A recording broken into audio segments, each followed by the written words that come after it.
Welcome to If People Only Knew, the show that brings untold stories to light. I'm your host, Anna Matson.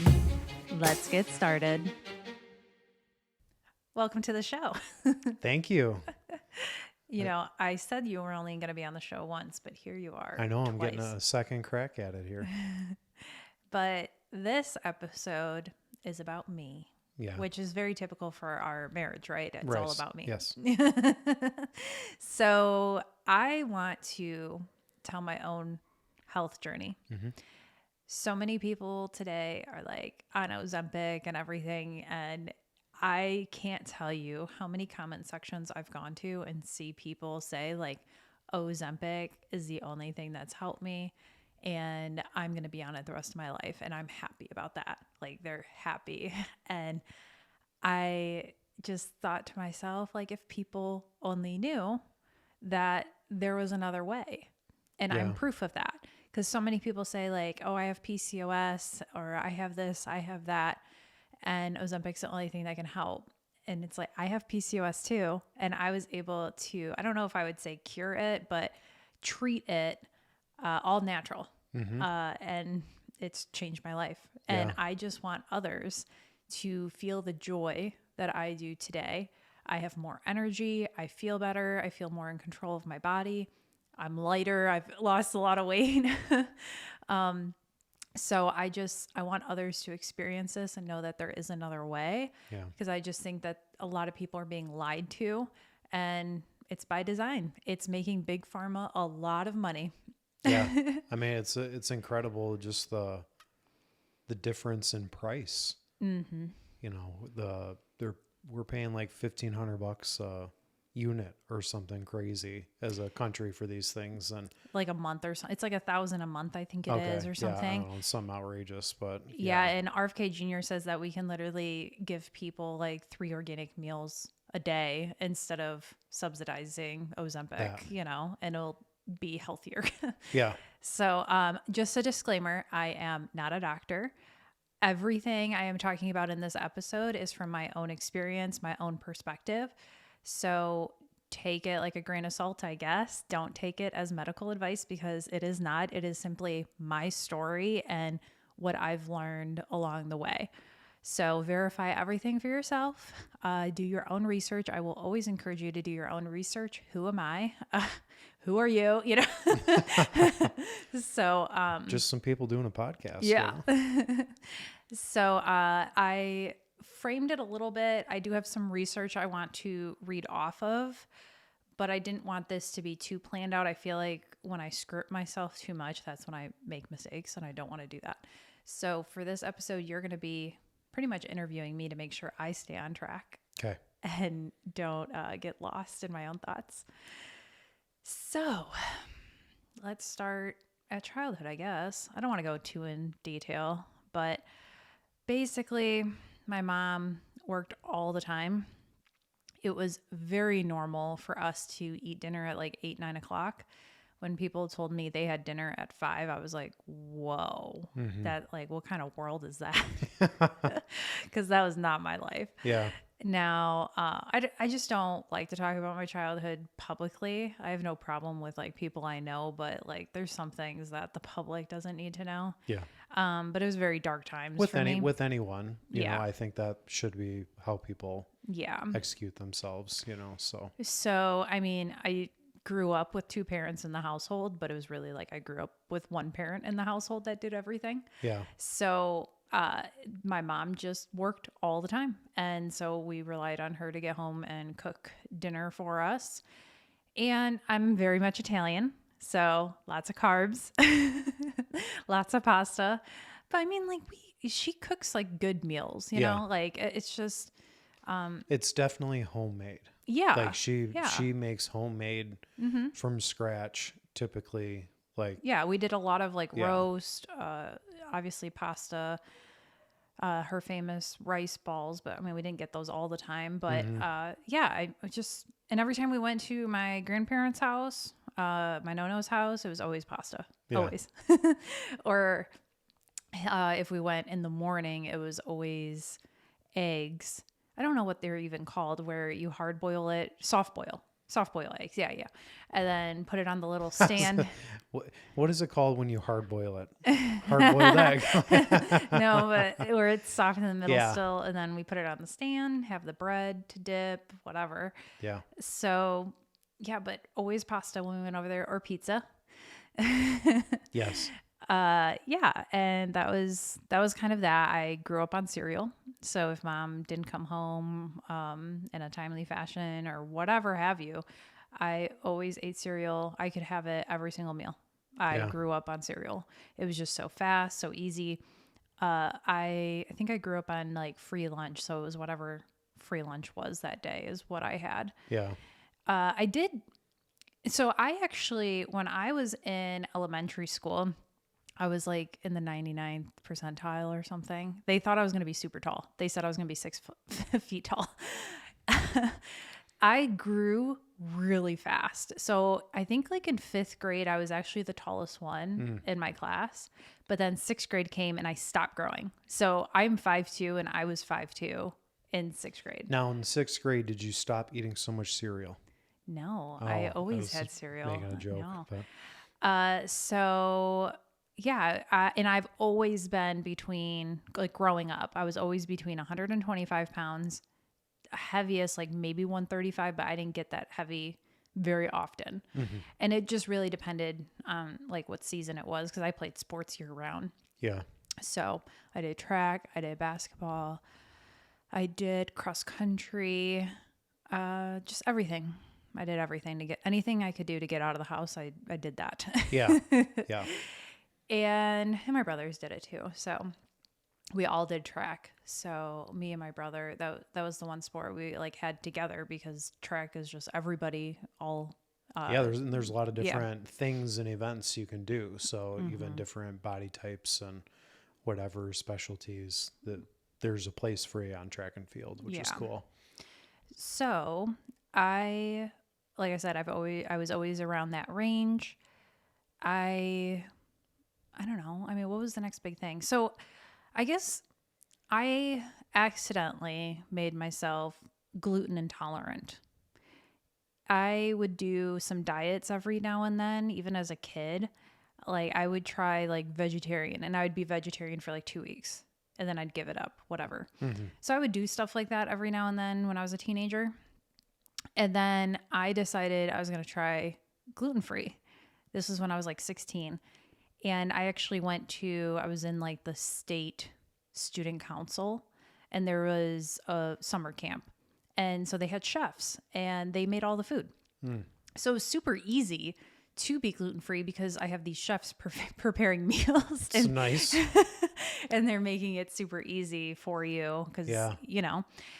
And I was there, I want to say like 5 days the camp was.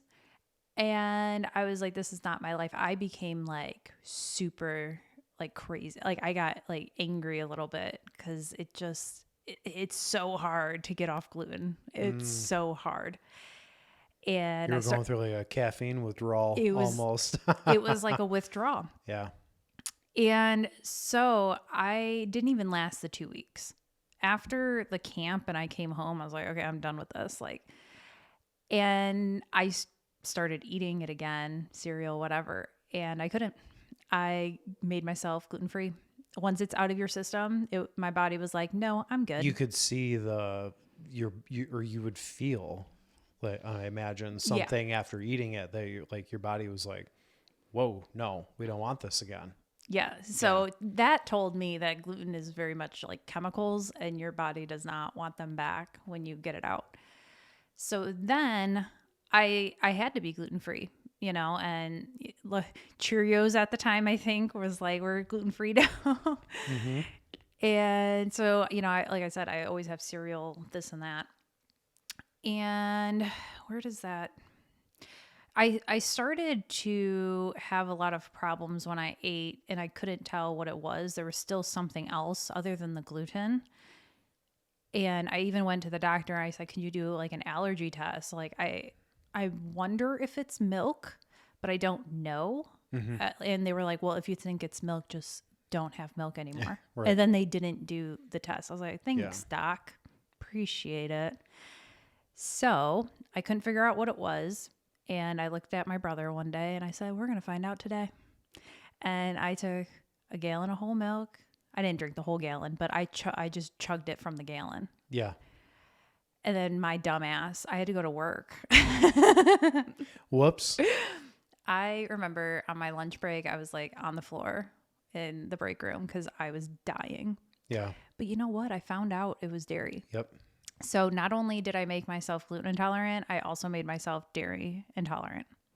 So today I did have almond milk for a very long time until you read the ingredient list and it's just full of oils. Oils and gums and starches and all this wild stuff. And it's like, not. You can literally take a handful of almonds and blend it and sift it. And there you go. You got almond milk, almond water. And it's like, why do we need all this crazy added sugar and oils and gums and all this stuff? Yeah, if you're getting almond milk off the shelf, 9 times out of 10, it's worse probably than just regular milk. Yeah. So I do have Fairlife now. I don't necessarily know if it's good for you, but I can drink it. I only have it with coffee. Now, the cereal thing throughout my life, I just could not kick it. I really tried. And I ended up more recently, I get granola from Target. It's organic. Mm-hmm. And that is like my cereal. So it's not perfect. It's still carbs. It is organic though. Yeah. Well, like we talked about in the last episode, like I think everything has its place. Yeah. Like carbs are not the enemy. You have to be mindful of which and how many. Mm-hmm. So you enjoy your carb source as a organic granola once a day, every other day or something, that's not the end of the world. Yeah, but more recently, I'm kind of going out of order right now, talking about my health journey. But more recently, I have my routine now. Mm-hmm. The morning, I always have my coffee. So many people like Dr. Amen, he's a big brain doctor. Barbara O'Neill, like she's amazing. These people always say like, you don't want caffeine. Dr. Amen actually says like your brain is one thing that size does matter. And he says you don't want caffeine because it shrinks your brain. But I am so sorry, guys. I have to have my morning coffee. That is just the one thing I'm not going to get rid of. My family is from Italy. When you go to Italy, they drink espresso all day long. Yeah. All day long. And they all drink wine. Pretty sure women who are pregnant even drink wine and stuff. And like people in Italy have the 7th highest life expectancy in the world. So they're doing something right, but they walk and stuff all the time. Yeah. And everything is on the farm. So I do get my coffee from Italy. Mm-hmm. The Illy brand is from Italy. Our flour is from Italy. Yeah. And it's called Anna. Yeah. So I mean, not intentional. Not intentional. It's the 00 for pizza dough. Yeah. So it's a very fine ground, which actually segues into a question I had, or an interesting point. I do want to say we ate gluten, and I mean, we just ate their food there when we went to Italy, and you and I both really didn't have any issues or didn't feel crummy. Like I ate cheese there and stuff and didn't break out. So earlier you had mentioned like the gluten you had been eating or here you think was like chemical, whatever. So I think it really boils down to the chemicals and the process in which things are done differently, Yeah, I mean, here they use like Roundup and stuff, but you can't use that in Italy. Yeah. So it's just different. I think if you grow the food without chemicals and everything, it is just different than when you have it here and everything is full of chemicals. So even good food can be bad. Right. But, in Europe, they have high standards for everything and they're not poisoning their people. Yeah, I think, I mean, we talked about last episode, you mentioned you having a dairy issue and gluten and stuff. And I think, again, it comes down to those chemicals and things, just the process in which it's managed.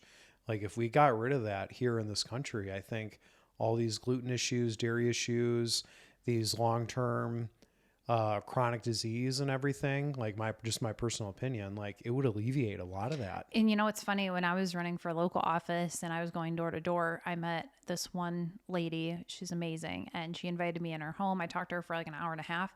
And she's like, yeah, I have like raw milk. And I'm like, what? In Michigan, you have raw milk? Like, cause you Right. can't sell it here.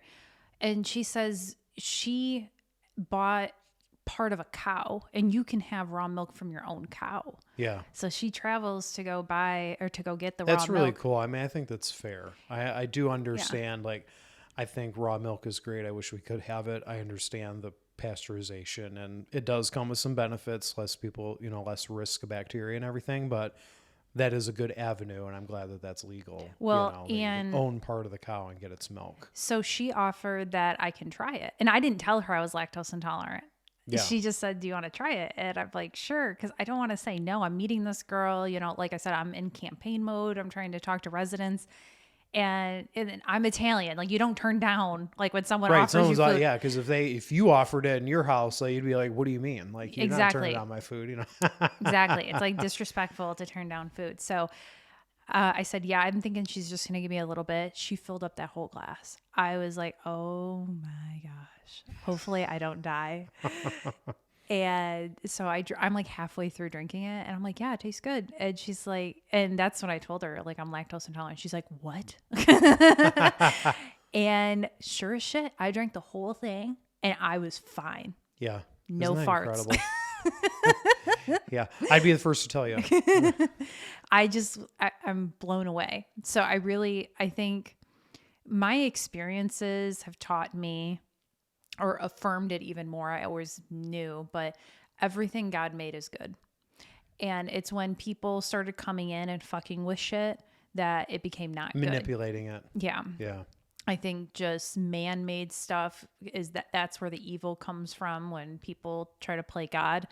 I think everything God gave us is good and in its original form and everything. So it really, I really did learn that food is medicine and it can heal you, and it's healed me. And like I said, I just want other people to know that too. Yeah.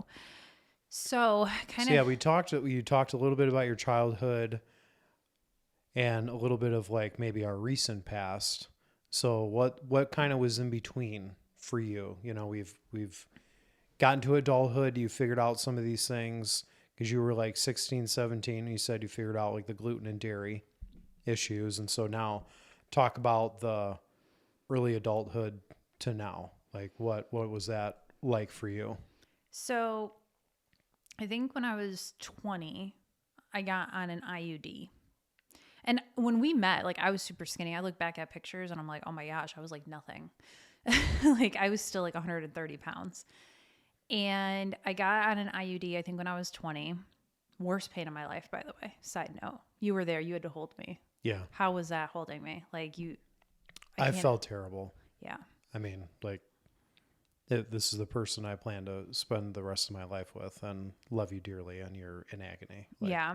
They don't prepare you for it at all. I think they tell you to take like a Motrin before. Yeah. And you're going to feel a slight pinch. Yeah. Take a Motrin. That was the worst pain I felt in my life, getting that. And it's bad when we left and went to the nurse check-in, and she was like, oh, you didn't even scream. Oh, that's like a normal thing. People scream when they get their IUD. Okay. Yeah. Okay. Love it. So after I got that, I started to blow up like a balloon. Within 6 months, I gained 50 pounds. And again, from 6th grade, so how old was I? Maybe like 10 or something? 10, 11. Until 20, I was like 130 pounds. And I started to blow up like a balloon. And at the time, we were actually like eating really clean. Before that, our first like 2 years of dating, oh my gosh, it was so bad. We definitely got the happy weight. We got the for sure. Well, at least I did. I think I definitely. I don't think I changed that much. If anything, I got to like the 135, my high end. But I don't think other than that, I changed a lot until the IUD. But that's when, like, I just always crave sugar after dinner. And I remember Starburst minis were like my favorite things in the world. And I had it like every single day. And I'm like, oh my God, like looking back now, knowing what I know now, I'm like, how did I do that? Yeah. Not only is it sugar, it's red food dye, a whole bunch of different colored food dye. Yeah. It's just everything. It's so bad Yeah, for processed you. oils, I'm sure, because there's Yeah. some oils and gums and all these things in there, different types of sugars, and yeah. Just crazy. So I would eat that like every day. I'd have ice cream. I had to have something sweet after dinner. And so Now, was that the same like in your youth, like growing up, or just because you're an adult now on your own with adult money, like I'm gonna get this stuff because I want it? I definitely think it was the same when I was a kid too. Okay. Probably not as much because we were poor. Right. So it was But just, maybe it was like cereal or like some of yeah, those other sweet things, that you could get that was readily available. ice cream, Gushers, Pop Tarts. Mm. Yeah, we definitely had the STAD diet, the standard American diet, Yeah. for sure. Especially like having to have snacks and stuff before sports Right. and everything too. Yeah, not good at all. It just sucks because we relied on my mom, and I grew up with me and my two brothers, and the third Yes. child or fourth child in the house. Entity. If you guys pick up what I'm putting down. So I just like, They're gonna be like a ghost. no. Yeah, it was just not good. It was basically like a single parent, like taking care of us. And she was always like 7 days a week. She worked like all day. Yeah. So it's not a dig on your mom, to be clear. No. Like she worked her tail off and did everything. And often, just like we talked about with my mom, worked a lot, single mom, those foods were sometimes after a long day, what you could come home and manage. Yeah. Or what you could whip up real quick in the morning or put in the lunch bag or whatever else. So, yeah. So I get the IUD. And after that, when I started to blow up, I didn't even realize it at first. I never weighed myself because, like I said, I was always the same weight. Yeah. So I thought it was the clothes. I would order like new jeans in the same size and they wouldn't fit. And my friend actually works at American Eagle. And I would always order American Eagle jeans, and I'm like, it's them. Like, and I'd have to return and all this stuff. And eventually I just had to accept the fact that it's not the clothes. It's me. Like I'm getting bigger. Yeah. So I went from a size 4 to a size 10. Almost, I think I had to get a couple jeans that were 12. Like that was the biggest I got. And after 6 months, I make an appointment. And that's in 6 months. Like that's in that 6 months. 6 month period. Yeah. I mean, that's Scary. You think about it, it's like every month you were going up a pant size. Yeah. Just crazy. Weight loss or gain is just horrific when it comes to clothes. Yeah.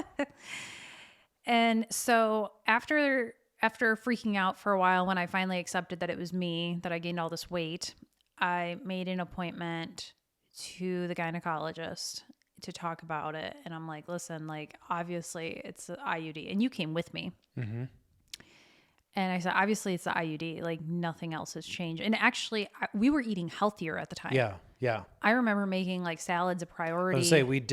Don't say nothing else changed, because we did make some changes, right? Like all those things you talked about, the Starburst minis, the ice creams, the popsicles, like we sat down and I looked at it, it's done. We gotta try, something. And we started going to like at 5 days a week. We were at the gym. Were we at that time? I don't remember at that time if we went to the gym. I thought we were starting it then. I mean, I could be wrong. Your memory serves you better than mine. I don't know. But regardless, so I do remember. Well, we definitely watched your diet. Yes, we definitely watched a diet. And I do remember even like I still had that super sweet tooth. It was always like after dinner. So we switched to popsicles that were 30 calories. So that was it. That was my sweets. Yeah.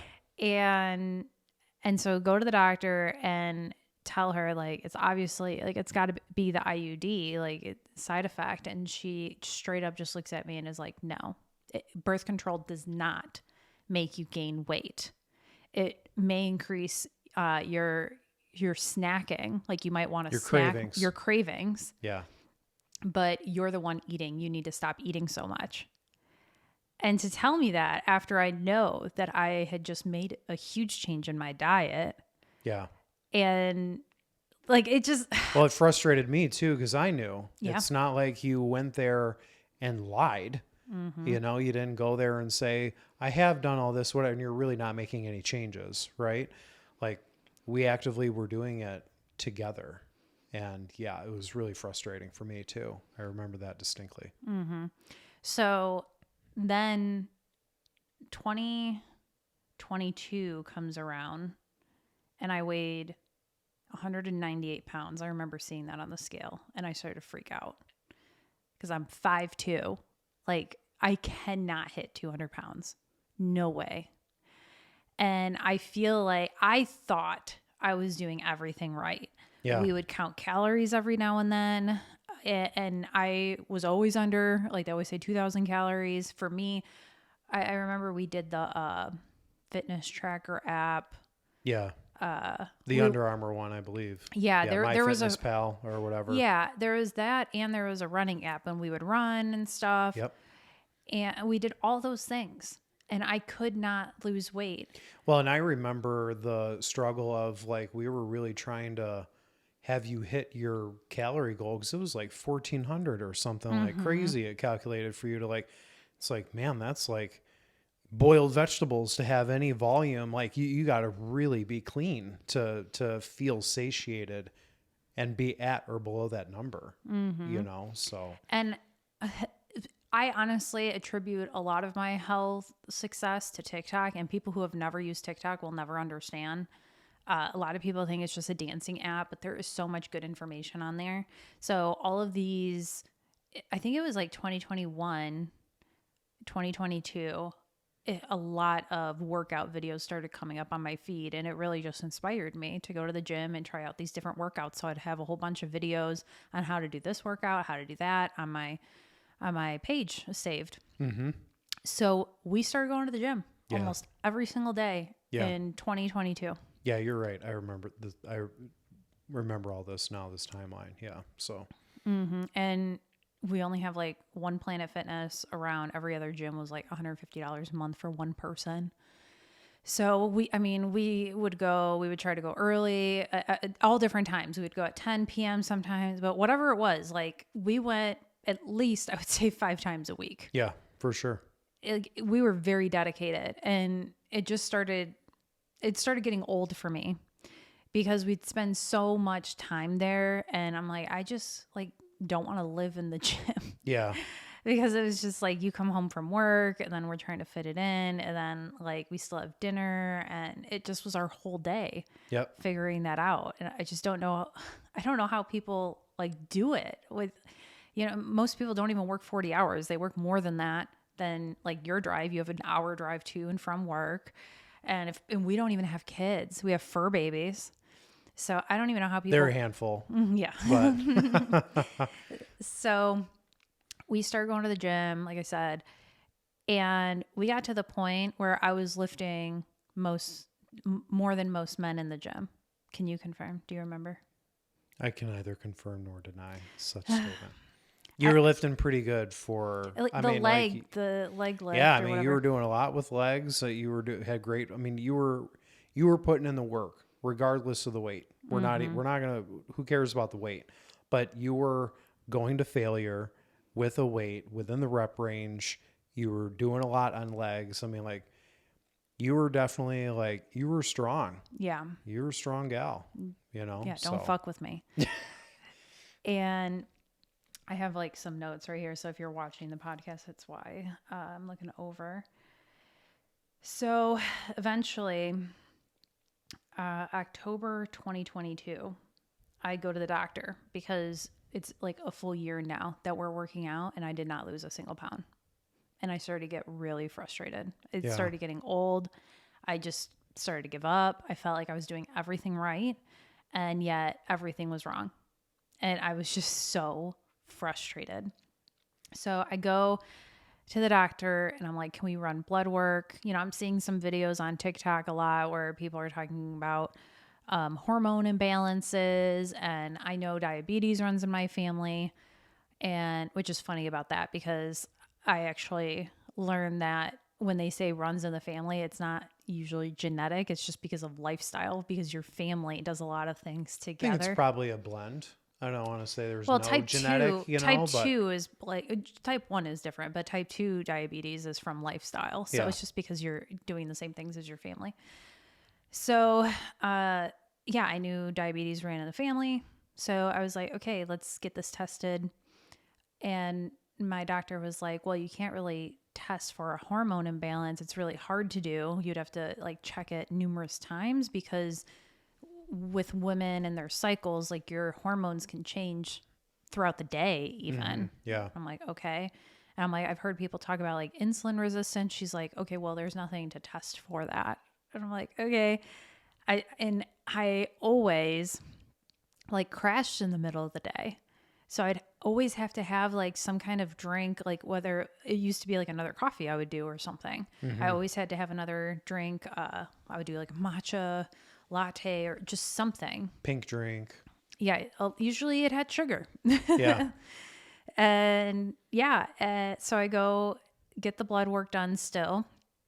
And it showed that I was high in cholesterol, which you know more about that stuff than I do. I still don't know how everything works. You said that's... Well, I don't remember the acronym of which cholesterol because there was a few listed on the blood work, but I remember when I looked it up, it was the one associated with sugar. So it was kind of the precursor or maybe your yellow flag. I mean, it was red. It said it was really high. So like a red flag, but like you very well were going down this path of high blood sugar and all the things that come with that, so that was the first thing. So that was definitely like we got to eliminate these sugars, whatever that, so, you had talked to me about fiber so many times in our relationship, and I'm like, you're that guy, okay? I am not that girl. Like, I don't give a shit about that stuff, but I understand it's important. Yeah. And so I think that's when I saw that I had high cholesterol and we started looking into it. I think that's when it clicked with me what fiber is. Well, I still don't know what it is. I just know that if you have glucose or sugar or carbs in any way, you want fiber with it. That's all I know. I don't know the science behind it, but that's all I know. So we looked at stuff like we would have wraps a lot. And so our wraps, I don't know, you can probably tell more about them. Yeah, they're the Olay Extreme Wellness wraps. The medium size are 12 grams of fiber per wrap for 60 calories. So it's basically, that's what the calories are. So that if you essentially want, back in the day, people were eating 50 to 100 grams of fiber a day because of like wild rice and like whole rice and like all these things. So we want 50 grams of fiber, I'd say, per day. And I like to aim for a gram of fiber per gram of sugar because that fiber slows down the metabolism process. And so you don't, like people that get these juices and all this stuff with no fiber and it's just straight sugar, it just attacks you. It gets absorbed and into your bloodstream and your body so fast. Yeah. So fruit juice, this is like the biggest like misconception. People think like fruit juice, even if you make it at home, is healthy.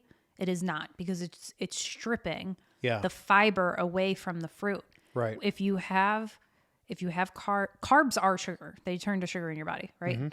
Okay. So. Well, sugar is a carb. Okay. I mean, yeah. But, okay. Whatever. Yeah. So when you have just fruit juice, it's just sugar.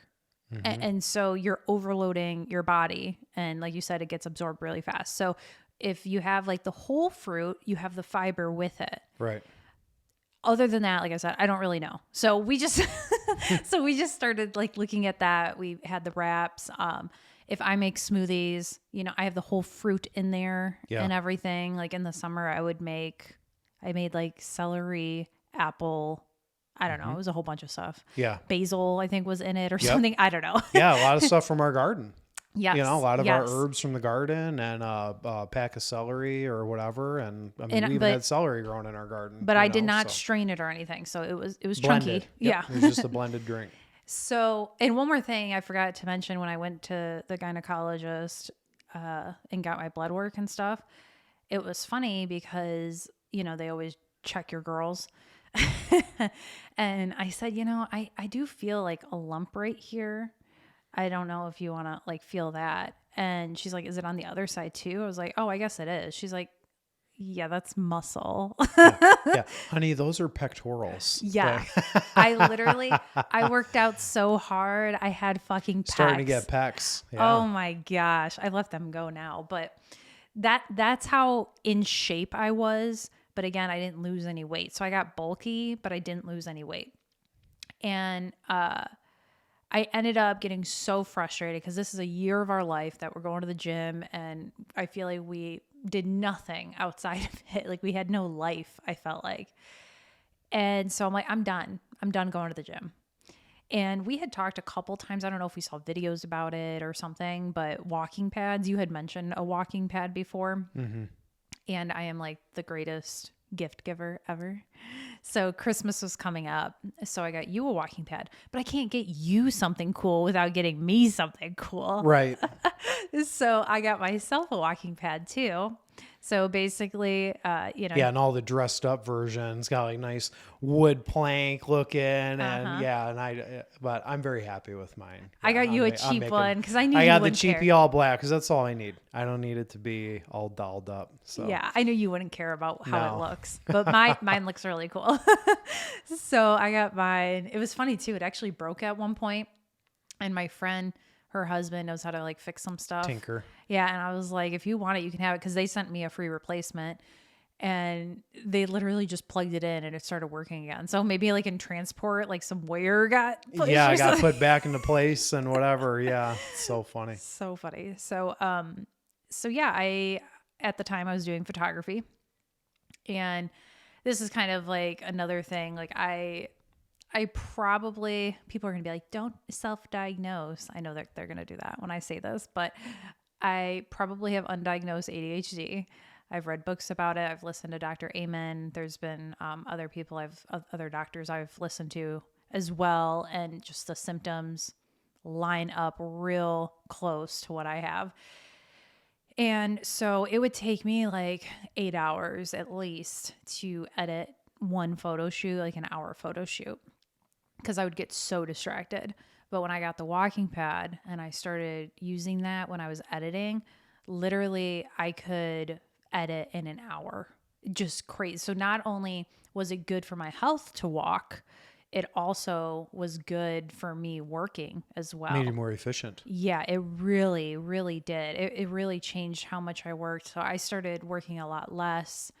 And not only that, I mean, there was a little bit where, I had more time on my hands, but then I started working on my journalism too. So I was basically running 2 businesses at a time because of my walking pad. It's so funny. So I start walking, and I remember I had pain in my abdomen at one point. I think this was actually like a month before. I think it was like November 2022. And I had pain in my abdomen, couldn't explain it. I remember I was like in the kitchen, like hunched over, and I could not walk. I was in so much pain. Yeah. And I made it to the couch and I just sat there and like died inside. And eventually the pain went away. But I'm like, I'm a girl. Okay. Right. Girls deal with cramps. And you were still like kind of at your peak. Oh, yeah. For weight wise, right? Yes. Yeah. And then a couple months went by and it was fine. Like nothing happened until it did happen again, like 2 months later. And the pain was so low. I was like, I think this is where my uterus is. And I had seen a little bit of content about PCOS, polycystic ovarian syndrome, I think it stands for, which is cyst on your ovaries. Okay. And I was like, I just thought about it. I was like, this is that. I'm pretty sure this is that. This would make sense because it was like acute pain that kind of dissipated and went away. Yeah. And it made sense. It was always on the same side of my stomach. So like where my left tube is, I guess. Mm-hmm. And, it just, everything made sense. So I made an appointment to go see my lady doctor again. We did an ultrasound. They found out, yep, you have, like, I had a cyst at the time. Yeah. Some people, I mean, I feel really bad. They have multiple. It's like Multiple. really severe. But, and it was just like, yeah, like it'll go away, hopefully. If you, yeah, it was just like, you know, Yeah, hopefully, like what a thing to be told, yeah. And I love my lady doctor because we had moved. So this is a different one from when I had the IUD. Yeah. And Yeah, this gal we're much happier with. I love this one. Yeah. So she tells me, if it gets really bad, go to the ER because sometimes it can like make your uterus flip or tie itself. I don't know. So she just said, if it's really bad, go to the hospital. But other than that, if you feel pain, we can do a new ultrasound to kind of see where you're at in life, whatever. And I did forget to mention too, I got the IUD out when I first went to her office. So I think I've been off birth control at least 3 years now. So, and I'm not pregnant, have not got pregnant. So good job. Appreciate it. Now, question though. So we first went to the office, you got the IUD out. When is this, like what time frame is that next appointment from there roughly where you're getting the ultrasound and getting looked at for the PCOS? I want to say like a year. Okay. Yeah, probably. I think I had the IUD in. I had the IUD in for 4 years just because every 5 years you're supposed to replace it, but I got it out a year early. A year early? Okay. I thought I was going to die getting it out. I was so nervous. I had the nurses come in and hold my hand because you had to work that day. Yeah, I I was could not get so nervous because Yeah. it was so painful to get it in. And literally they got it out and I was like, okay, go ahead. And they're like, it's already out. And I'm like, oh, okay. So, yeah, that was a whole other experience too. I feel like girls are taught that you can get pregnant at any time and you are not taught about your cycles at all. Like you're Yeah. taught like you have a period every so many days, but that's it. But little do a lot of people know that women can only get pregnant during ovulation. So there's really, if you have a normal cycle, again, not medical advice, but really there's just 1 week out of the month that you can get pregnant. And that's only because like sperm can stay in for like 7 days, up to 7 days or Right. something. I was going to make that point. Like, please don't think that we're telling people they can be unprotected at any time. That's not in that 5-day window or whatever, because yes, the swimmers can keep swimming and living for a whole week, Yeah. But like when you really start paying attention, like, when you're ovulating and stuff. So, yeah, it's really, and there's really just one day that the egg is ready to go. But if you have swimmers in there like the week before, like they can stay until that one day or whatever. Yeah. So, yeah, I feel like it's been like 4 years at this point. Okay. And me and you haven't procreated. So there's either something wrong with us or we're just really good at what we do. Yeah. I'd like to take credit. But, I also thought while I was on birth control that I've always been a happy person. Like we talked about your mental health. In terms of me, I've never had a depression problem. Even I've been through some fucking shit in my life. Yeah. But I've always been a happy person, probably because I've always had God. My family did not go to church, but there was a church bus that came around in our trailer park and stuff. And I would go to church with my friends. Yeah. Starting at like 10 years old. So I've always had community. I've always had God. So even my lowest lows, I still was pretty okay. You had support. I don't know. People. Yeah. I just have always felt like everything happens for a reason, even the really bad things. So it's shaped us. I mean, if just one thing in our lives was different, we probably would have never met. I mean, I don't know if people have realized, but we do have an age gap. We're 7 years apart. So, I mean, I just think if one thing was different, we would have never met. Literally. I mean, like it's the 1 degree off course of the ship. Yeah. And after so long, you can be way far apart from where you're supposed to be, So just one of those that breeze, that little nudge can put you on a different trajectory. So yeah, certainly. I believe that. Understand that. Yeah. So getting back to it, January, I find out I have PCOS and I stop going to the gym and start walking. And I start researching, a lot of people are probably going to judge me because it's a lot on TikTok, but that's where all the girlies are talking about this stuff. Yeah. And some of them started talking about inositol. So I look it up a little bit, find one on Amazon and start taking that. I still don't know exactly what it is. I know it's natural. It comes from food. And I read some studies that it helps with insulin resistance and stuff. And so I started trying that. After a month, I would say it really started to kick in. And that was me the first year or first 6 months at least. I was really bad about taking it, but it was still effective. I still noticed differences right away. The first difference I noticed is I wanted salt all the time. I was dumbfounded. I was like, what?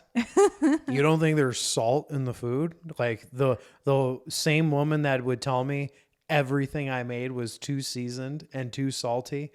And I was like, oh my gosh, okay. And then now you're like, I want salt. There's no salt in this. What? Okay. Yeah, I would always criticize you for having way too much salt and everything. And now I'm like, I need more salt. Just bring it over here. Like, yeah. Just bring the whole thing. And soon after that, I wanted spicy. Yeah. Which is... And I about fell out of my chair. Like, what? You want cayenne? Yeah. You want cayenne powder in there? Okay. Like, this chili's not spicy at all. What? So, and we always went to the farmer's market.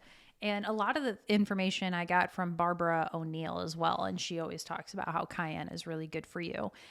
And Celtic salt, stuff like that. So, and made sure I drank more water. I have never drank pop ever before. So that's never been an issue for me. But I do have like my pink drinks from Starbucks every now and then.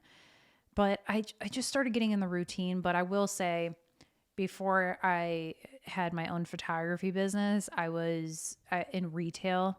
That was really hard in terms of getting like a diet down or anything because your schedule's changing. Totally get that. Yep. I mean, you could have a 5 a.m. shift to 2. You could have a 9 to 5. You could have an 11 to 7. Those are the worst, the mid shifts. Yeah. And then you could have like a 12 or a 1 to Close. 9, 10 o'clock. Yeah. And it changed. In the same week. In the same week. Yeah. So it was really hard because like in the morning, if I ran out of time, I needed to go out. I would stop at like Tim Hortons or something or the Starbucks in the mall and get something. And lunchtime, mall food usually just really bad because I don't like leftovers. I can't do leftovers. So bringing lunch is very difficult. Yeah, there's no meal prepping for you. No. I mean, I could do like sandwiches and stuff, I guess. But yeah, no. And I've never been a fan of the microwave. I just don't microwave things. It's probably not good for you. I get that. And then it's in a plastic container. And we can probably go on a whole nother episode talking about all that. But yeah. So, all right. So you've gone from... You found out about the PCOS, IUDs out. You started inositol. From there, where do you start seeing some changes? After a month, I started losing a pound a week, which it was years. I mean, it was probably like 5 or 6 years. I don't know. I can't do math, but I'm sure someone's going to correct me. And what other than the inositol, what did you change? From that point, it was just, I stopped going to the gym. I started walking and I started taking the inositol. Yeah. So dietary wise, nothing.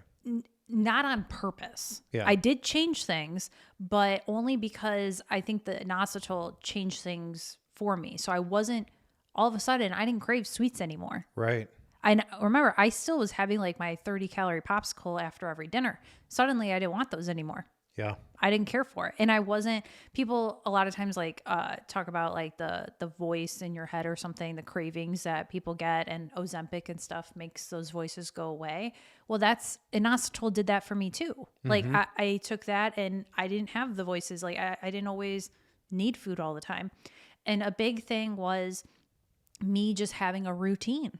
So again, in the morning, we got our expensive espresso machine around that time too. So I wasn't going out for coffee. We were making coffee at home. I have like my half a cup of Fairlife milk. Do you remember how many calories the Fairlife is? I get like I the know skim. one serving is 80 calories, I think. Okay, so like if 40. you have half, it's 40. Yeah. And then my 2 shots of espresso. I still put sugar and stuff. So I do 1 teaspoon of sugar and I don't know, like a squirt of agave. Yeah. And I really enjoy that. So I've had that every day for like 2 years now in the morning. That's the first thing I do. So some people would consider this fasting. Some people wouldn't, because that's still sugar in the morning. A little, it's very little, but it's still sugar. But then I get ready and everything, and I don't eat until like noon. And that is a very small meal. So some people would consider that fasting because of the time frame. Now, just until recently, I always had that granola from Target. I would have that granola as cereal. So that was like, I don't know, 350 calories. I didn't measure. I never measured, but whatever. And I know it's still bad for you because all those carbs, like a lot of people say you need protein in the morning and stuff.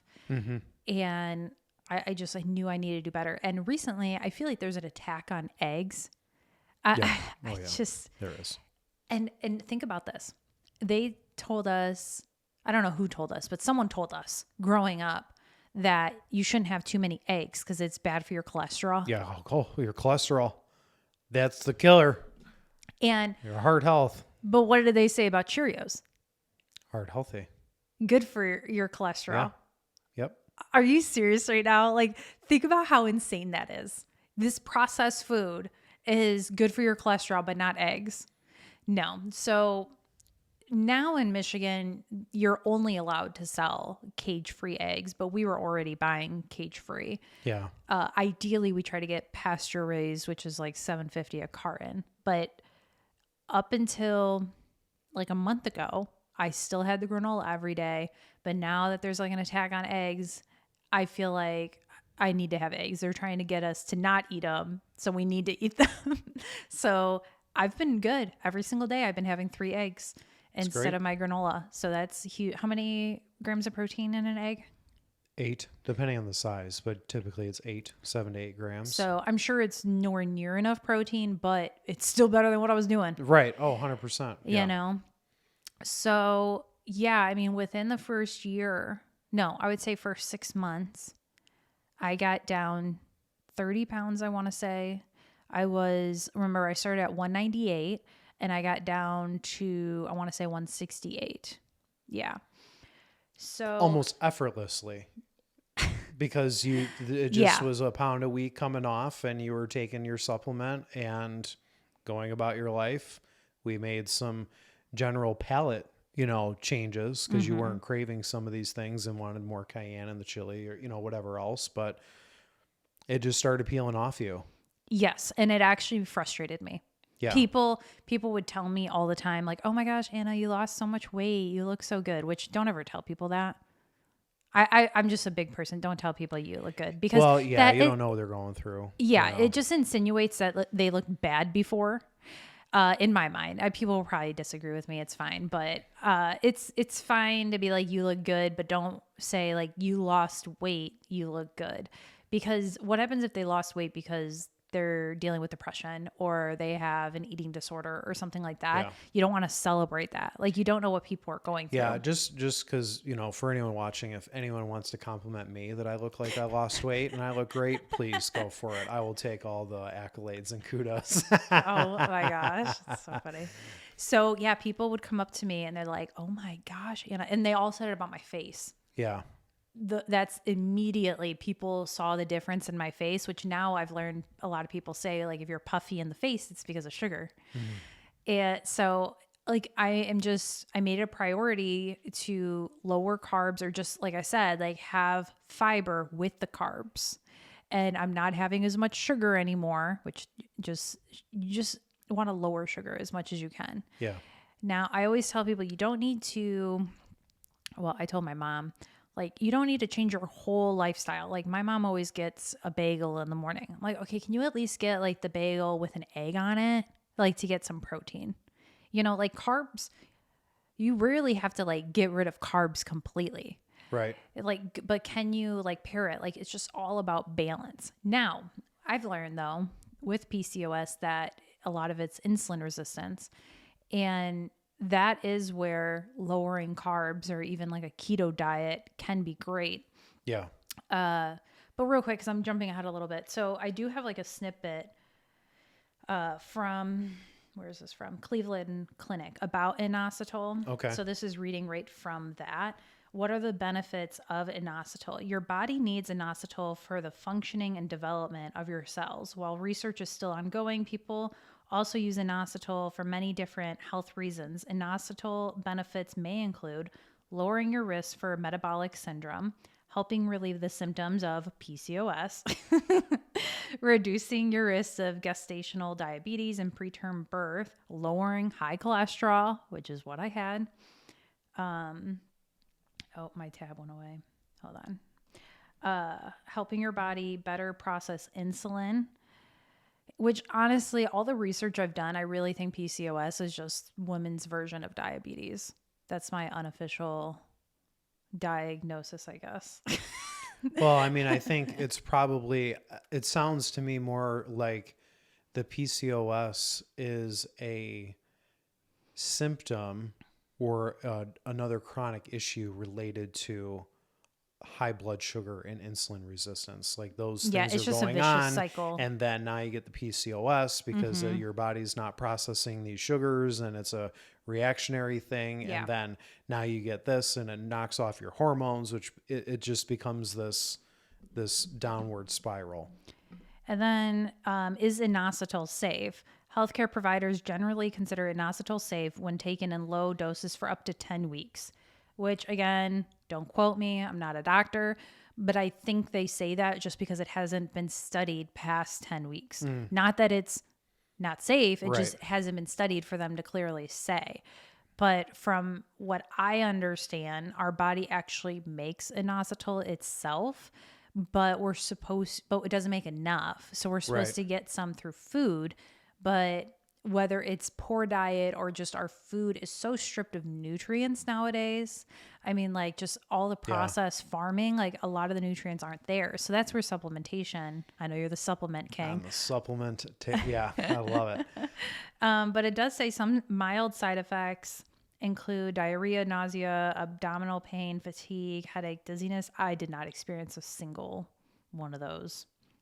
So yeah, so that takes us to when so like 6 months later, I'm down 30 pounds.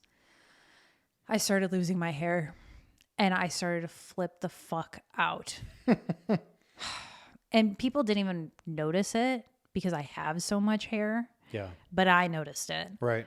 And you noticed it because you cleaned the drains. I had to clean out the drain. Oh, man. Yeah. That was a doozy.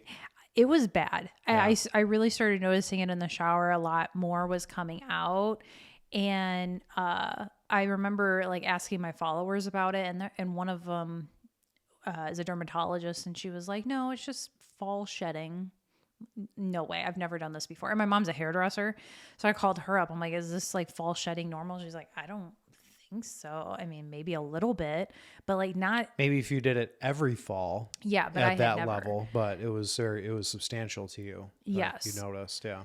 And then I noticed chin hairs and I was like, oh my gosh.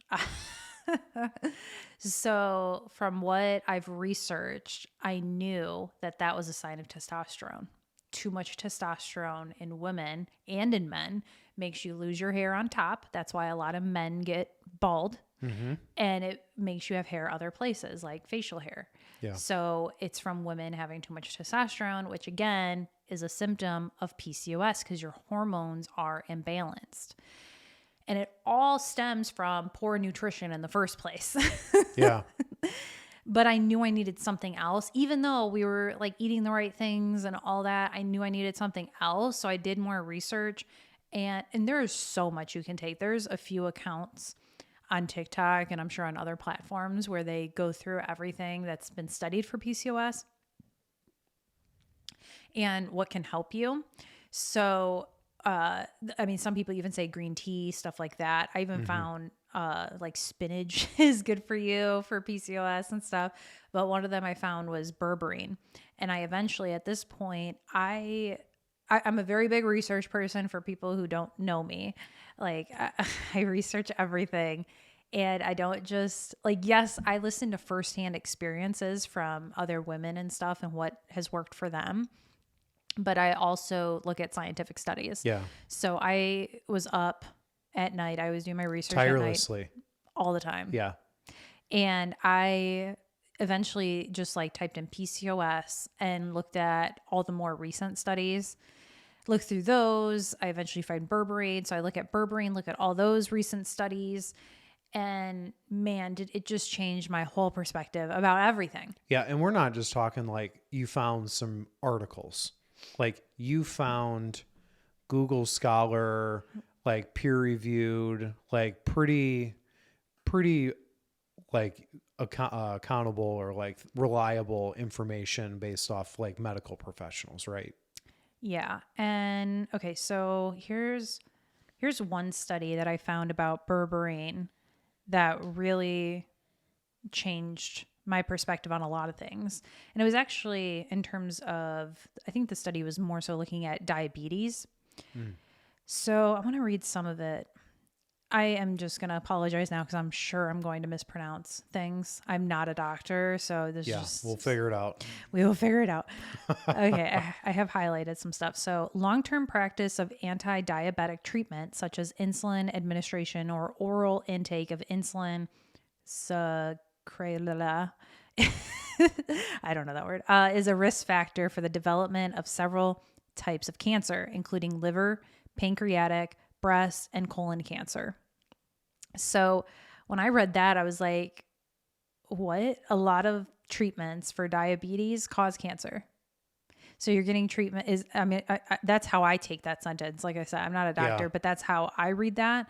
So you take whatever it is, synthetic insulin or whatever, and you're thinking you're treating your diabetes, but you're also causing yourself to have cancer, which we know someone who has diabetes and also got cancer. So it just makes you wonder, is it from the insulin he was taking? Right.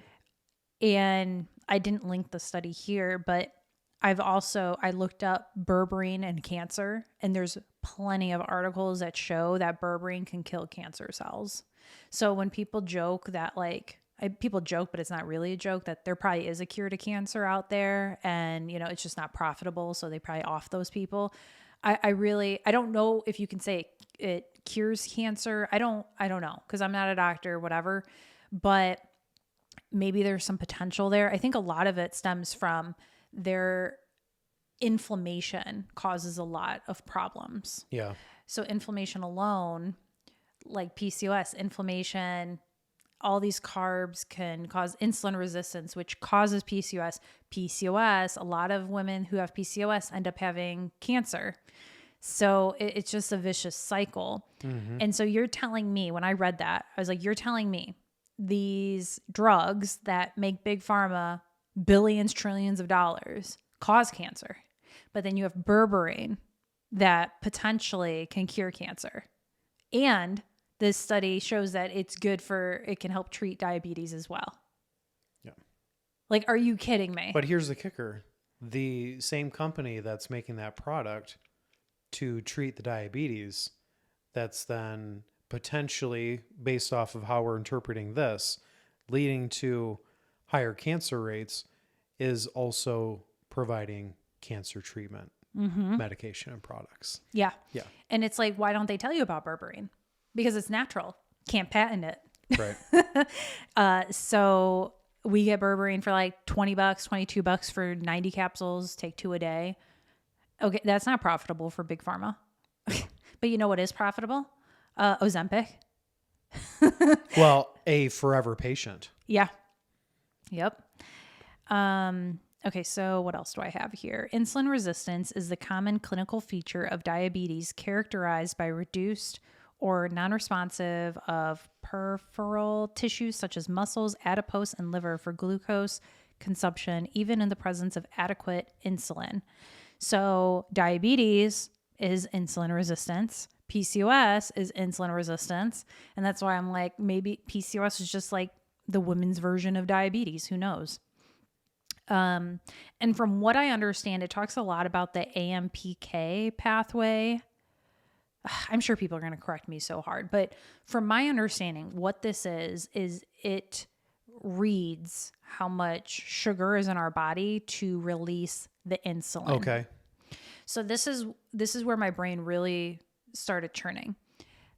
I feel like our bodies are so good at overcompensating. They're so good at trying to fix the problem and heal themselves until a certain point, right? I feel like I ate so many carbs and everything, like the SAD diet, the standard American diet. I swear the kid diet is like 90% carbs. Like, you know, you have waffles, you have Pop-Tarts, you have all this stuff. It's just carb, carb, carb. Right. Which is sugar, sugar, sugar. Yeah. Yep. And I think your body's good at overcompensating, but I feel like at a point that AMPK pathway, it just gets overrun and it can't take it anymore. I mean, I think that makes sense. You know, there's multiple studies have shown that people that have addictions to whatever drug, but it releases, that's what starts to release the serotonin and the things at the very high level to give you that high feeling.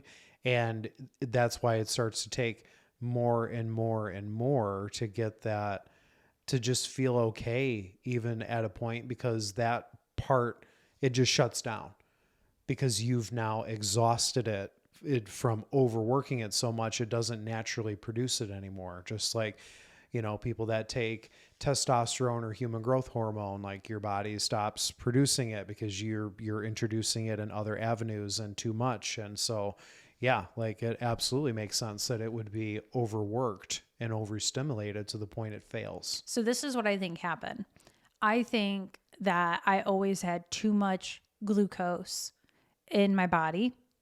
And I think when I got the IUD, it's what pushed me over the edge. I really think that's what happened. And I looked up the brand IUD I had, and one of the side effects could be cyst on your ovaries. And so for that fucking doctor to look at me in the face and say birth control doesn't cause weight gain, what do you think cyst on your ovaries does? It makes again, it's a vicious cycle. It makes your hormones imbalanced, makes you insulin resistant. Insulin resistance makes you gain weight. And for that fucking doctor to straight up look at me in the face and say it's my fault, this is like such a problem. And this is kind of a side note. I didn't plan to say this, but like when certain Democrats say like, you know, reproductive freedom, it's not just abortion, guys. It's not. Okay. It's also being able to have a baby if you want to. It's also being able to have control over your own body. And that's not just here's birth control. Because you know what a lot of doctors tell people who have PCOS? They tell them to get on birth control. Yeah. So the same thing that could cause PCOS, you're giving to your patients. As a treatment for it. Like, yeah. What a vicious, and again, I forgot the actual percentage, but I thought I read like 60% of women that have PCOS can get cancer. And it's like, are you serious right now? So yeah, all of this stuff makes me so angry. I just feel like women are being lied to. And if you want to really talk about reproductive freedom, you need to talk about all of it. And that means if people want to have babies, or if you don't want to have babies, just have healthy cycles. Right. You know, like I shouldn't have to have pain all the time. Like when my body goes to release an egg and have like, you know, insulin resistance out of control and everything. Like, what are these doctors doing? Yeah. When I think of, and not even just for reproductive freedoms or rights, but medical freedom, I just think of, we need to have all the facts of the side effects and what these things are, and anything, it needs to be tested. If I decide what is best for me is to get some sort of treatment and I know exactly what's in it, I could have done my own research to figure out what those things are and what the side effects, then that is my choice. Informed consent. Exactly. So out of all of the research I've done about berberine, the worst side effect that I can find is that some people can experience cramping when you first take it, which I did the first week, maybe 3-4 days. I experienced cramping, but I'm a girl. I'm used to cramping. Okay. My mom and my sister both tried berberine. They both had cramps too. So that is a common side effect, but it does go away. Yeah. All the studies I found is it went away within like the first couple weeks. Well, no pain, no gain, right? I mean, that's Well, probably it getting to work and doing its it thing, fixes your you gut. know? Yeah. So, and this is important too, because metformin, I think, is like Ozempic. It's one of the ones that that doctors prescribe. And this study says that berberine had a hypoglycemic effect comparable to that of metformin. But yet, I don't know how much metformin is, but again, you could be taking berberine. Right. It just kills me. And then I just wanted to read off the side effects of Ozempic. So common side effects are nausea, vomiting, diarrhea, stomach pain, constipation, upset stomach, heartburn, burping, gas, bloating, loss of appetite. Well, yeah, that's what it does. Loss of appetite. Runny nose or sore throat, stomach flu symptoms, headache, dizziness, tiredness, low blood sugar. And then serious side effects. Ozempic can cause serious side effects such as inflammation of the pancreas, vision changes, low blood sugar levels, kidney problems, and serious allergic reactions. And it can increase the risk of food or liquid getting into your lungs during surgery or a medical procedure. Okay. Wow, that's really interesting. Yeah. Do you want to sign up for that? I'll just take my fucking berberine. Thank you very much. So, like I said, I took inositol for like 6 months. When I started noticing my hair loss, I was like, okay, I need something else too. Like, this isn't cutting it alone. Right. So I started taking berberine. And after you did all this research, after I did all you this. found all this and you told me, oh my gosh, we're ordering this yesterday. Like, this looks incredible. So then I redid blood work around that time. It was my annual. My cholesterol started to normal. I think this was before I took the berberine or just as I started to take it. Yeah. I think it was just as I started. It was just as you started. I remember it was early on. Yeah. And so there was one cholesterol thing, because I think there's like 4 different ones. There was one that was still slightly elevated, but not by much. Yeah. And that was the one that I was really, because it was the one that was super high when we looked. And that was the one related to the sugar. So that was the one that was still a little bit. They all started to kind of come down. And that one was on the high end of the okay scale, like just into the yellow a little bit, but came down significantly from when the last blood work was done. So then after I got my blood work done, I go back to my doctor. And again, I love this doctor. And I tell her, they always ask like what medications you're on and stuff like that. And I told her, I've started taking berberine. And she says, oh yeah, I've heard about berberine. It's great. And I look at her and I said, so why didn't you tell me about it? And she's like, well, and I don't know if this is true. This is just what she told me. Mm-hmm. She says, well, it's not FDA approved because supplements are treated like food. They're regulated like food, not like medicine. So she says, since it's not FDA approved, I can't like prescribe it to you because if there's a problem, then that could be my medical license. Yeah. Which made me think, are supplements being regulated as food like a big conspiracy in itself? Like, is it just for that exact reason? So doctors don't prescribe supplements over, Yeah. I could have a whole episode with you just on my conspiracy theories, I'm sure. It's so funny. I am not a conspiracy theorist, which is so funny. But just like, if you think about it, like, why would they want you to get on a supplement or two long-term that's going to help you when they're a business? Like they're in it to make money. Like there's a board of directors to answer to. There are investors to answer to. So yeah, why would they want that? They want what they've made to be sold, to Yeah. be your hero. So Now we're going to take a quick break so I can go get some water. okay. Okay, we're We're back back. from we're back from getting water because I did a practice episode of the podcast, and I had my water cup, and everyone was like, "No, it has to be like black or a dark color," and mine isn't, so I can't have it in the shot. Apparently, I don't know why there's a rule about that, but there is an unspoken rule that people Interesting. spoke out loud to me. Yeah. So from there, this is only like a year ago now. Okay. Yeah. So I'm on an inositol for about 6 months. Lost 30 pounds like right away. I believe when I started taking berberine, I was 168. And it did the trick. I stopped losing all my hair. And it's still to this day, I have so many baby hairs because my hair is growing back. Mm-hmm. It's a lot better, but it was really bad at first. So after that, the lowest I got down to was 158 this past year. Right now I'm 162 because we're coming off the holidays and we enjoyed ourselves a little bit. Mm-hmm. Like we can have cheat meals. Right. But my goal is to start walking 2 hours a day instead of 1 hour a day. Cool. And tell them the story about this gym equipment that you got at work. Yeah. So I've had, well, I mean, years ago, like 10, 12 years ago, I put on Facebook and was like, hey, I want some at-home gym equipment. Any of my friends have anything?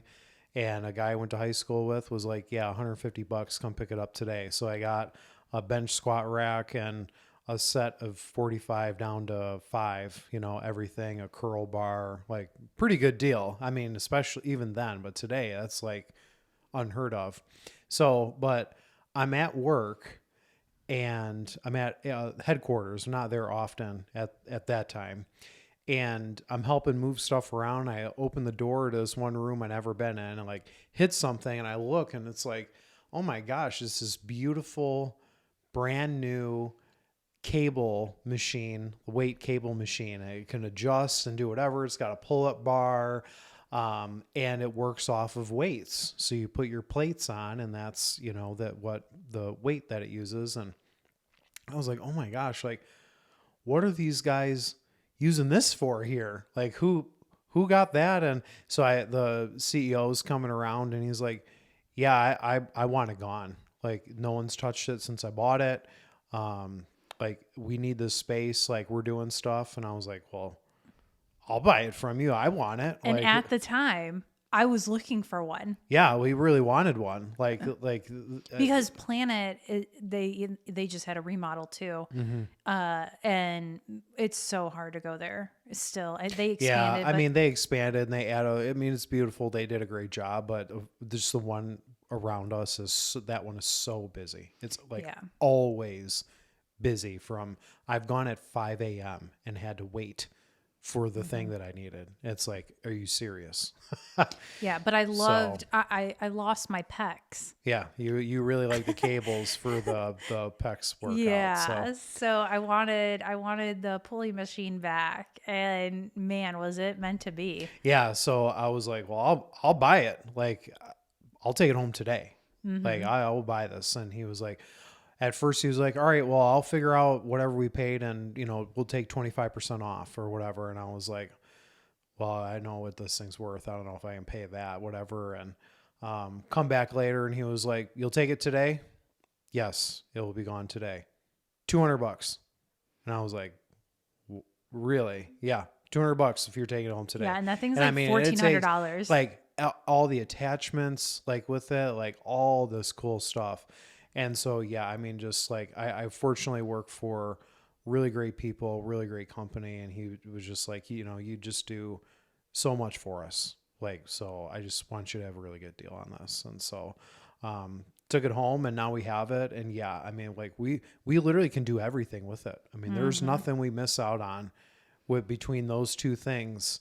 So more recently, since my weight has kind of been steady, and I mean, there's really no calories I can cut at this point because I have my 3 eggs. Like, yes, I cut some bread because I have toast with my eggs. Good toast though, like the whole grain or whatever. Yeah, we it get is. really good bread. I like it. Yeah. It's got good macros and everything. So, I just have my coffee. I have that, and then we have dinner. I don't even eat 3 meals. So there's nothing for me to cut anymore. Yeah. Now we do eat like a big dinner, but I have like that's where I get all my food, Yeah. And we do walk the dogs after dinner, which my doctor told me was a good thing to do to process everything. And yeah. And real quick, this is squirrel moment, but I got reminded of this. Growing up, even when I was 130 pounds and skinny, I'd go to the doctor and complain about back pain, and the doctor would be like, "You need to lose weight." And that's all they tell you. Like, they just say, you need to lose weight. Yeah. And, every time it doesn't even matter what it was. I had wrist pain. You need to lose weight. I have this, lose weight. And it pissed me off every single time. I'm like, seriously, guys. But now doing the research that I have done, I understand why doctors do that, because when you have too much weight on, it just messes everything else up. You have inflammation, you become insulin resistant, your hormones get out of balance, which my acne, when I do get acne, I get hormonal acne. So it's because my hormones are out of balance and I get it around my chin. So I understand the sentiment that doctors give behind it, because they really are like, that really is the goal or the solution to a lot of things. But just telling someone to lose weight is not giving them the resources and the help to do that. Because as someone with PCOS and with firsthand experience, because I did this, I counted calories, I worked out, I did all the things, but I didn't lose weight. And that's because when you're insulin resistant, it's not necessarily about the calories. It's about the sugar. It's about the glucose in your system. You need to reduce that. So you could be eating 1,000 calories a day, but if it's all carbs, that's not going to help you. Right. So you need to reduce. I would, in my unprofessional opinion, I would say it's actually more important. The balance of the carbs, protein, fat is more important than the calories. Yeah. I mean, well, I will say though, like if you are in a calorie deficit and it's Twinkies, like you will lose weight. Like a lot of the time, most people will lose weight if they're in a true calorie deficit, even with that. But at a point, it's going to plateau, and you're not going to see what you want. You're not going to maintain muscle. You're going to have it's not good. So you want that balance that you just talked about. Like it's good to balance the proteins, the fats, and the smart carbs and everything. Well, and think about this too. Oh yeah. And like, especially fat, like some people think that fat is like a sin, but like our brain feeds off of fats and stuff. So like, that's why you need a balance. But now I feel like every week the news is reporting that Ozempic can do this now. Ozempic can get you pregnant. It helps with fertility. Ozempic can, I don't want to say it cures cancer, but is like preventative or whatever. Reduces risk. Now they're saying Ozempic is good at preventing Alzheimer's. And it's like, it's not the Ozempic that does that. It is the weight loss that does that. So any weight loss is going to do that. And the reduction of the inflammation and the sugars and all these things. So I can say the same thing about inositol, about berberine, or just about a balanced diet. Because guess what? I looked up inositol. I think it's from like it's a supplement, but it's natural. It is derived from like nuts, just food. Yeah. I think spinach too or something. Yeah, that's why I was going to comment when you said like spinach apparently, because you found I found some studies that inositol and berberine in it. Like, So berberine is from root plants like turmeric and ginger.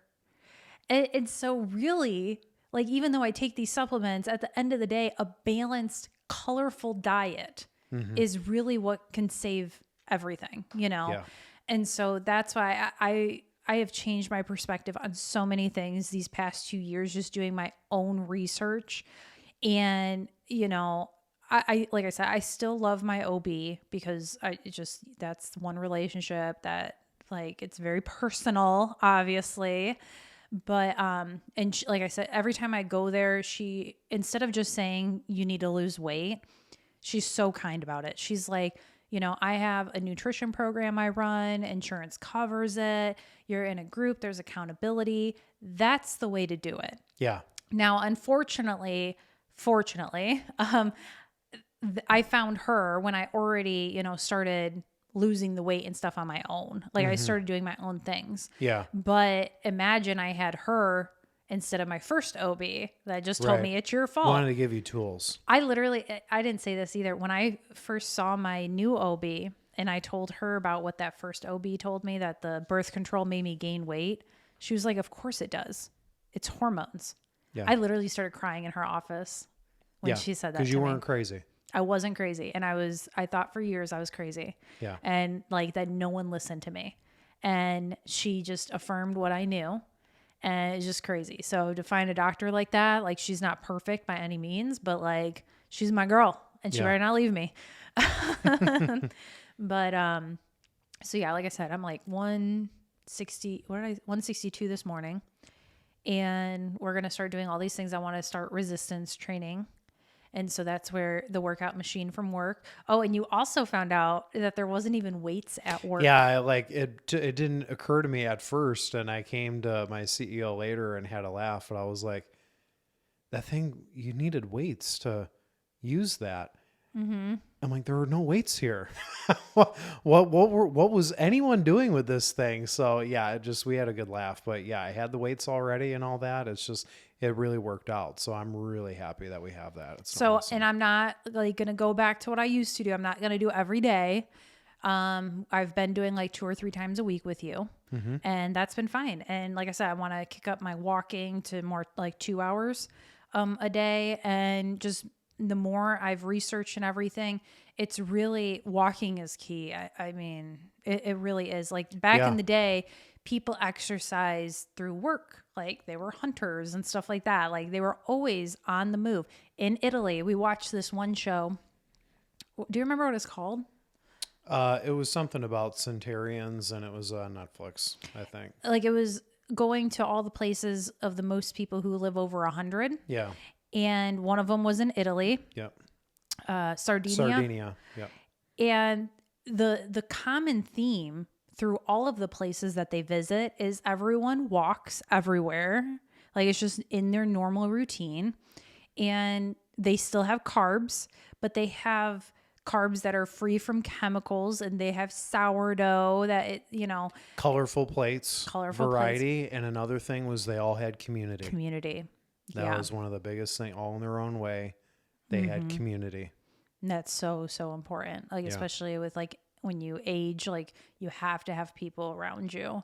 Yeah. Like we have Meals on Wheels in town. And I remember the girl saying like sometimes their one meal a day is like that they bring them is all their interaction. Yeah. And sometimes it's like their only interaction all week, whatever. Yeah. So yeah, having socialization is so important.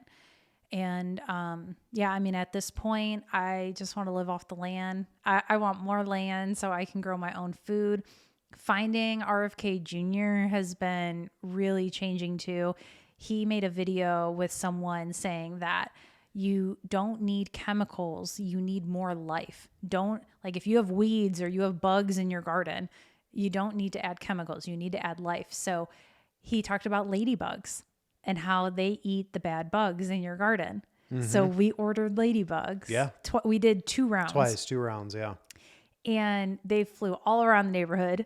It was so cool. The first time we saw them for like a day, then they were all gone. I think whatever happened. I don't know. It was kind of hot too. I think they like it cooler. Yeah. So, but no, our garden was fine. We had no problem. We had a problem with bugs. We got them and then it was fine. We didn't have a problem with bugs anymore. It was just such a miracle. Like, it just makes me think like God is so good. Yeah. Like he planned everything out for us. And I can't remember who, it was someone in the neighborhood we were walking and they were messing with their like landscaping and everything. Just got to chit chatting because of the dogs and they were saying hi and stuff. And they're like, I don't know what it is this year, but these things are just blooming. So I got so many or whatever. And I just like in the back of my mind, I was like, It was our ladybugs. Yeah, because we grew jalapenos and we found the ladybugs on those all the time. Oh yeah, they loved them. Yeah. Yeah, it was incredible. And it's so rewarding to grow your own food and then be able to eat it and everything. Like we pickled our jalapenos. Yeah, we're still working through those, man. Yeah. Holy cow, those jalapeno bushes like really produce a We lot. grew many cayennes. I just onion. So I really want more land so I can just grow and Yeah. live off the land as much as we can. Get our land in You've always greenhouse. wanted chickens. I did not. But with the prices of eggs, I'm like, okay, it's time for us to get our own chickens. Yeah, I mean, even if it costs the same, I'd rather know they came from my land, my pasture, my, like that they Yeah. were raised right and everything. So yeah. But yeah, I don't know if there was really anything else. I think that kind of brings me to today. I mean, like I said, I just want to add in the strength training a little bit, but not go too crazy. I even got a jump rope and my calves were on fire for like 4 days. I was Your jump shins, roping. I remember. Oh, shins. Oh, the shins. Yeah, I jump rope between every set. Yeah. And man, yeah, I was sore for many days after that. But integrating natural movement in your day is so important. So if you have Yeah. a desk job, I can't stress enough a walking pad. That was a game changer for me too. Like Yeah. in my back issues and all that, it helped keep me loose, keep me warm, keep me moving. Like, And an object that's in motion stays in motion. So when you sit, you get tired. yeah. When you're walking, you get more energy. I love, especially if I'm doing like journalistic stuff where I have to read and research, I sometimes have to sit to focus. But if I'm doing like editing or working on my website or whatever, Yeah. I love jamming. And I put up them tunes and I like dance as I'm walking on the walking pad. That's fun. I have so much fun. But yeah, I'm hopefully one day I can get my dogs to walk on it. I Yeah. think that'd be so fun.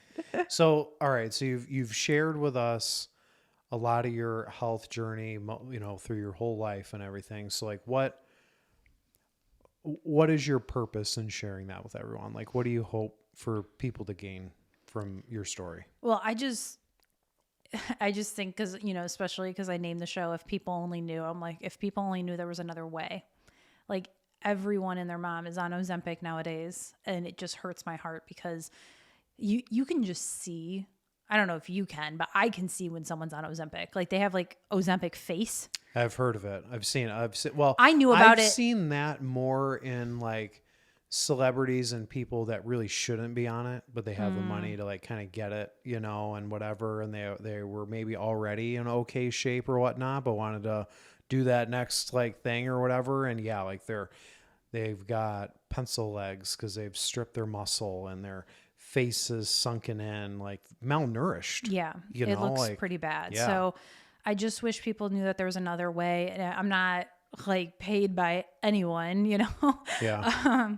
But there's even the inositol and berberine. Like I said, there's other creators for PCOS that say like even green tea or like there's so many things. Right. I really think it just comes down to balanced nutrition. And there is a place for keto, especially if you're insulin resistant. I forgot his name. Man, it's going to bother me, but he's another doctor like Dr. Amen, or a lot of his stuff is like ADD, ADHD, stuff like that. And he talked about on the Mel Robbins show that a keto diet can be good for like 6 months for even ADHD and stuff like that. So I don't know. It just helps. It helps cure that insulin resistant, and then you can start back up. That's one of the fad or like elimination diets that I am actually a fan of, at least for a short period. If you really are battling these sugar, these issues, all the things you talked about today, like that is like the reset. Just cut it out, go, fats and proteins only, lean vegetables that aren't cooked, in oils and whatever, like make it like really clean. And yeah, just get yourself reset. Take 2 or 3 months and get reset and start back fresh. I think there's really 2 choices. You can do the keto and it's like maybe faster results and can help you. But I think what I did is another strategy where you do the supplementation and that helps. So you don't, like, you can still have carbs. You still want to eliminate carbs or pair it with fiber, Yeah. but you don't have to do keto to see results.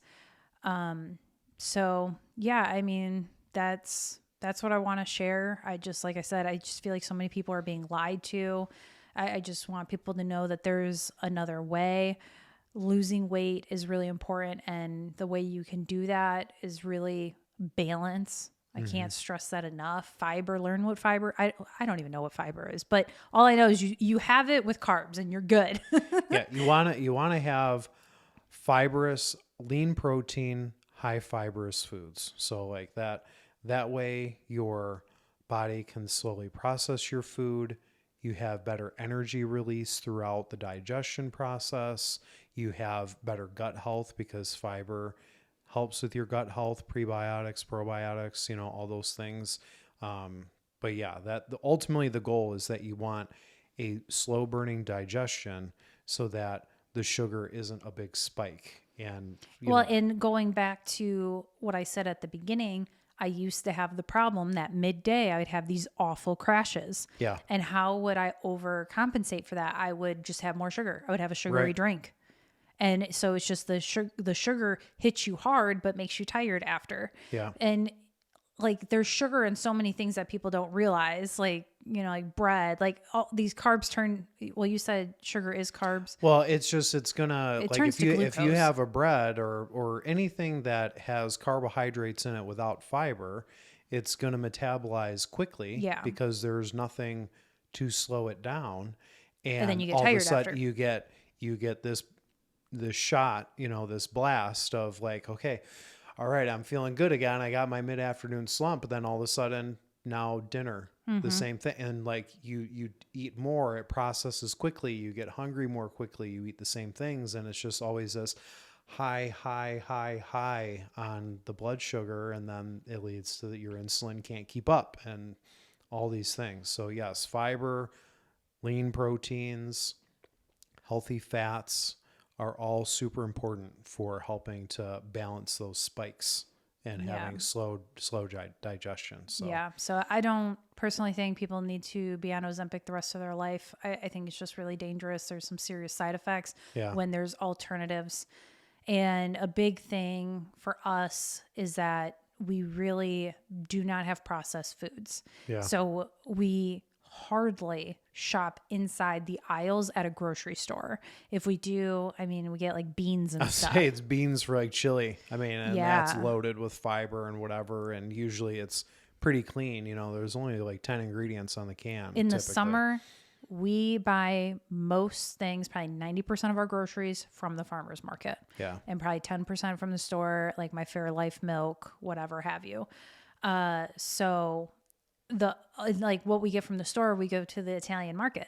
So it's from Italy most of the time. Well, I mean, half of it, I mean, they shop really local a lot too. You can get a lot of the local farm stuff, like in the fresh areas. And then yes, the packaged foods, half of it's imported from Italy. So we're not getting the chemicals and we have gunk. a meat share with the local farmer. Yep.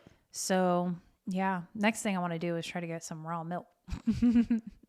That'd be cool. Yeah. I don't know if you can have it, but we'll see. Can only try. I mean, like even the A2 low pasteurized is an issue, but it is slightly pasteurized and processed. So the raw, it may be okay. I don't know. Worst that'll happen is I'll break out, but it'll go away. So, but yeah, that's my story. I lost, how much did I lose? About 40 pounds. 30 to 40. Yeah. In a year by myself. After I found out I had PCOS, it changed my life because I kind of knew where to look. And I've seen so many people, every day I see comment sections of people saying, well, I have PCOS and Ozempic's the only thing that can help. And I'll tell you, I've told people about berberine and they're like, oh, I tried that, it didn't work. You can't just take berberine and expect your life to change. You still have to do some work. Right. you still have to move. Yeah. You know, you still have to go, like walk every day. You still have to try to lower your carbs.